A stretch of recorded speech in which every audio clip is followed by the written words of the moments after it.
So, if you're in the food and beverage world, you know this feeling, right?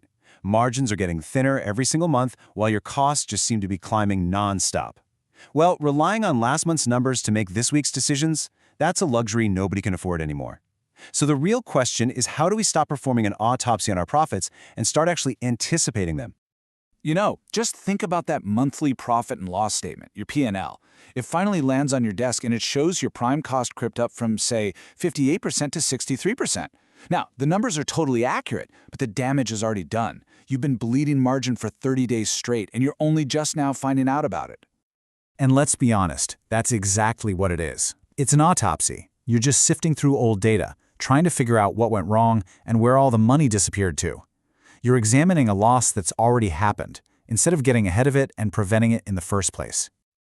So the real problem here, the core issue with this old way of doing things, is that you're relying on what we call lagging indicators. And that classic profit and loss statement, it's the prime suspect. A lagging indicator is, well, it's exactly what it sounds like. It's basically a rear-view mirror for your business. It's great at confirming that you've already hit a wall, but it does absolutely nothing to help you steer around the one that's right in front of you. And that's the trap that so many operators are caught in. But here's the thing. It's not just that the data is late. The whole landscape of the industry has changed. The old fixes, like just raising menu prices, that's not a silver bullet anymore. There's a new challenge at play that makes reacting too late even more dangerous. So just take a look at this. The data shows that people are spending about 6% more on eating out. Sounds great, right? More revenue. But here's the catch. That extra money isn't turning into extra profit for most businesses. So where is all that money going? Well, it's getting swallowed up by this thing called the price-value divergence. See, costs for labor, rent, and quality ingredients are just skyrocketing, way faster and more unpredictably than what you can reasonably charge your guests.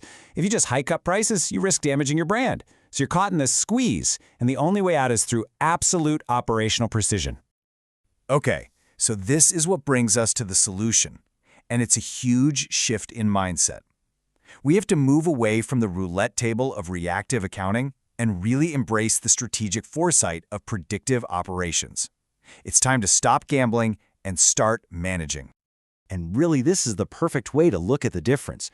Reactive accounting is the autopsy. You're looking backwards at what already went down. Predictive operations, on the other hand, is all about anticipation. It's about forecasting the impact of changes before they ever hit your bank account. We're talking simulation, not just observation.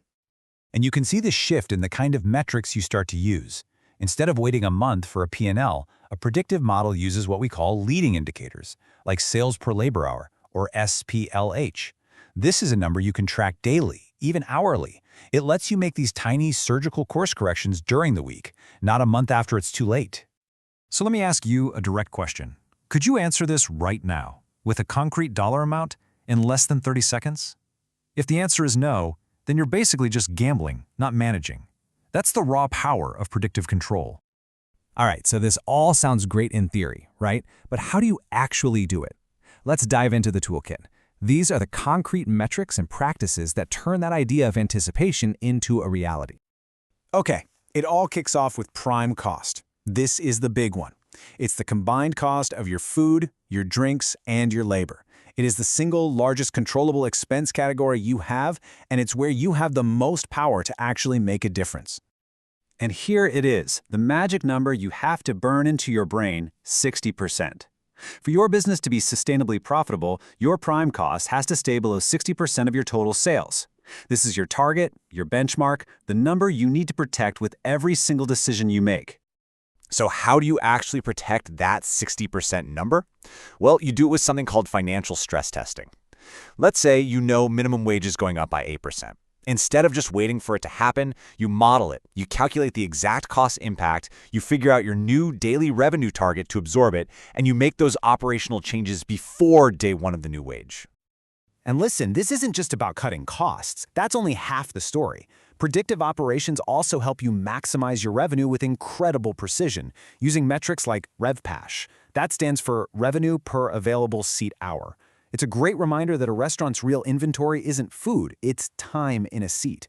RevPASH helps you optimize everything to make every single hour as profitable as possible. When you start thinking this way, you also start looking beyond the obvious stuff on your P&L. you start to uncover these massive, hidden cost centers that are just quietly draining your profitability. Okay, let's talk about staff turnover. It's so easy to just dismiss it as part of the business. But when you look at the consolidated industry estimates, the real cost to replace one single employee, factoring in recruiting, training, lost productivity, can be as high as a staggering 12,000 euros. Wow!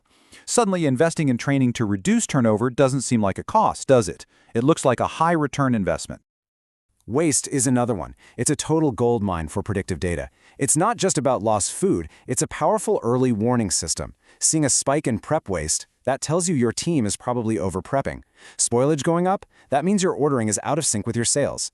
Catching these little variances when they're small is the key to stopping them from becoming huge P&L problems. So when you step back and look at the whole picture, it becomes really clear that we're at a turning point. And for any operator in the F&B space, the path forward presents a very clear, and I'd say very urgent choice.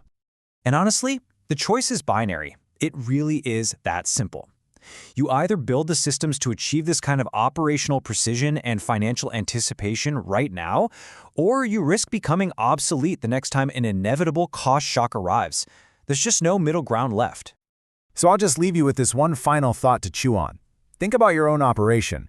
When was the last time you truly looked forward and simulated a future challenge instead of just looking backward at what already happened? Because the answer to that question, that might just determine the future of your business.